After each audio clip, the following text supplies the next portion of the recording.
Good evening. Good morning to those of you celebrating the morning. And by celebrating, I literally mean just waking up to it. That's a celebration all in itself. Good afternoon to all of our interstellar friends on all the other planets. And welcome to the very special edition of Wine Wednesdays. This week's edition of Wine Wednesday is very special because I decided to give us some lighting. You'll see by the picture of this video after I'm done, but I decided to give us some wine lights. So let's sit back, get ready, and dip into some beautiful Cabernet.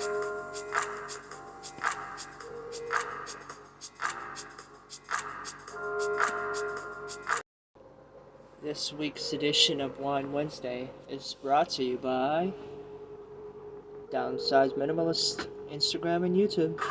Make sure you're always minimalizing and downsizing so that you can enjoy your life.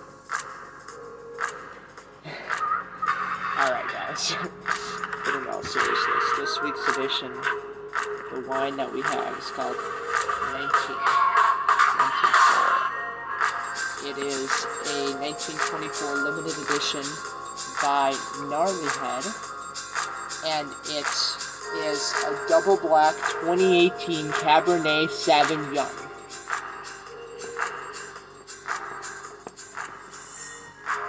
So, what we're gonna do is, as we always do, we're gonna do the pour, we're gonna do the sniffy sniffs, we're gonna do the tasty taste, we're gonna talk about it, we're gonna tell you about it, we're gonna do some more sniffy sniff and tasty taste, and then we'll end it with a rating.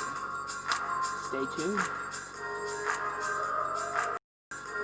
Alright guys, let's get ready for the pour. Cork? You know, now that I'm uncorking, I'm thinking I might add that to the routine. Oh golly, that is... It smells like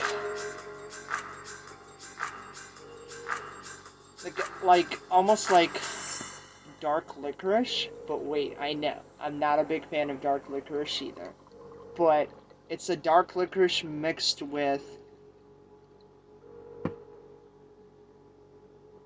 like a blackberry and cherry, so this is very intriguing. Don't mind if I do. From Lodi, California.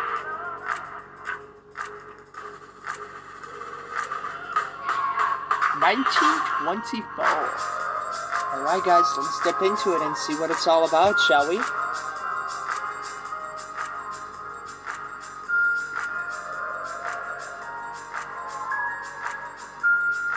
Skål!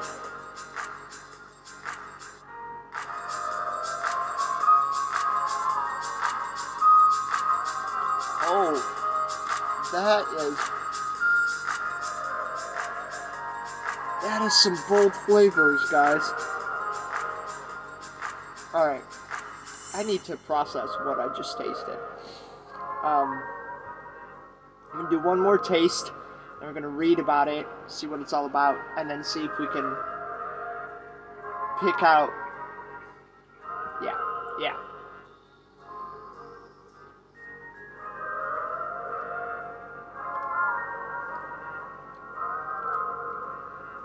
Okay, so, initial taste, it's just like, it's almost like in reverse. So whenever you taste a dry wine, you don't taste, that it's dry right away. It's like kind of like the aftertaste. So with this particular wine, it's dry like that's your first initial taste. But then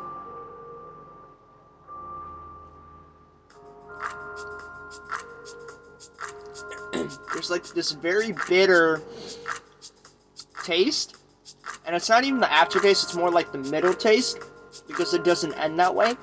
The middle taste is very bitter. And then, like, the final thing that you feel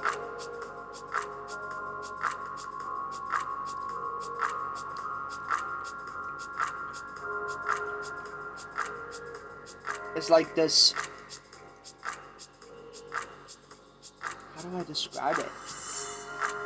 Not like dry or bitter, but it's kind of like if sandpaper was wine. I know that sounds horrible, but like it's not. It's not horrible. It's just the best way that I can describe it.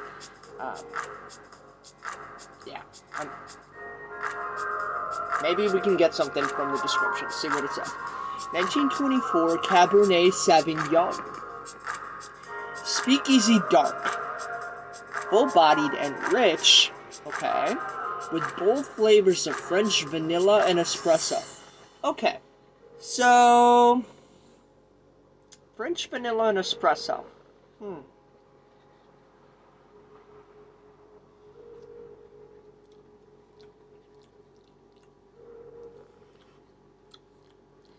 I mean, I'm gonna be honest with you, I'm not getting either of that. But that's okay. Not a wine expert. Connoisseur. What? I apologize to the French for the mocking. I did not mean it in any mocking way. Gnarly Head 1924 Double Black delivers a rich aromas of blackberry preserves. Damn, nailed that. Cocoa, raspberry, and caramel, setting the stage for a juicy, core, concentrated, dense blackberry and fig jam. Okay, so that like rough taste is like if you've ever eaten a fig, if you've ever had jam, that's fig jam. Like, yeah, flavors that finish with a hint of bacon spice. Jet black in the glass. Pair this full-bodied wine with equally bold dishes. Charbroiled bacon cheeseburgers. That won't work. Spicy sausage gumbo. That also will not work. Pork baby back ribs slathered in barbecue sauce. That also won't work for us. Maybe it'll work for you.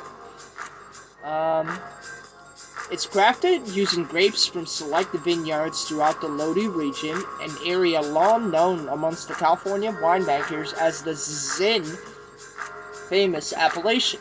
Lodi's climate is ideal for growing concentrated, full-flavored grapes, well-draining sandy soil, warm summer afternoons, and cooling nighttime breezes from the Pacific Ocean. I feel like that, last part that I just read, we could definitely taste that within the wine itself, which is weird, because, you know, like, you may like this taste, you may not, but, like, you can at least literally sense what it is, where it's coming from. Like, it's kind of weird, but it's kind of, like, it's almost like they nailed what they were going for. So, good job, Gnarlyhead. Winemaking. Fruit for the dark Cabernet Sauvignon was harvested during the cool early morning hours and then delivered immediately into the winery. Following destemming, the grapes were fermented slowly in stainless steel fermenters and then pressed gently into stainless steel tanks. The wine then wrapped onto a combination of French and American oak to age for up to 9 months to further develop layers of complexity in the final blend. I don't know what that accent was. I don't know what I was going for. So, very interesting what we got going on here. This is a very interesting wine. I don't drink a lot of Cabernet, so there's not a lot to compare to, but like seeing as this is one of the first of probably many, it's decent, you know.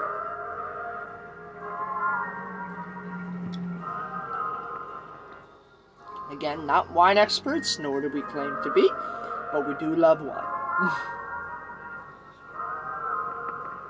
the heart of the Prohibition era and wine's darkest hour when it was deemed illegal. It was also the year our winery first planted vineyards in California and farmed grapes that were sold to friends and neighbors. Story goes some of those grapes might have been used to make wine, but those grapes that dared to toil in the black market of winemaking, full-blooded red wines were the wine of choice and a crowd favorite at speakeasies across the country.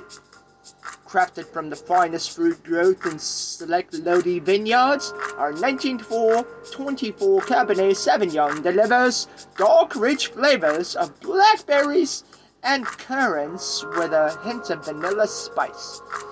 Blackberries, balanced with velvety tannins and a style of reminiscent of the Prohibition era. I apologize for the misstumble. Well, Skull, for the rating. This has been your edition of Wine Wednesday, and we hope to bring you many more wines from Wine Country, which is currently wherever we are. Why am I still talking like this? I can't snap out of it. Maybe drinking the water would help.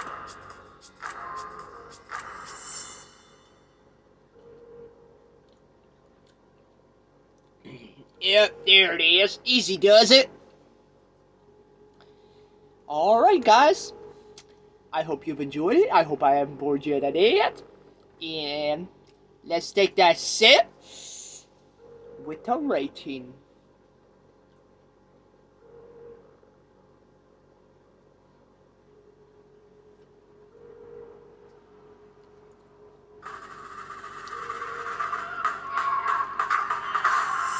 So hard, so difficult.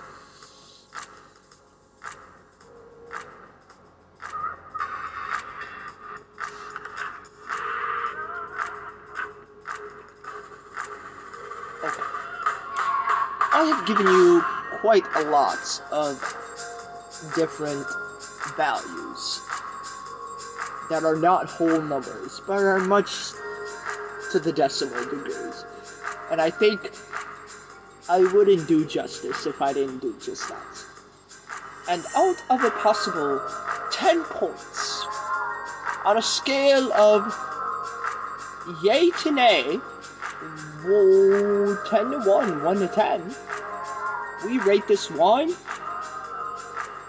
drumroll, 7.34. I know I'm missing a tooth there.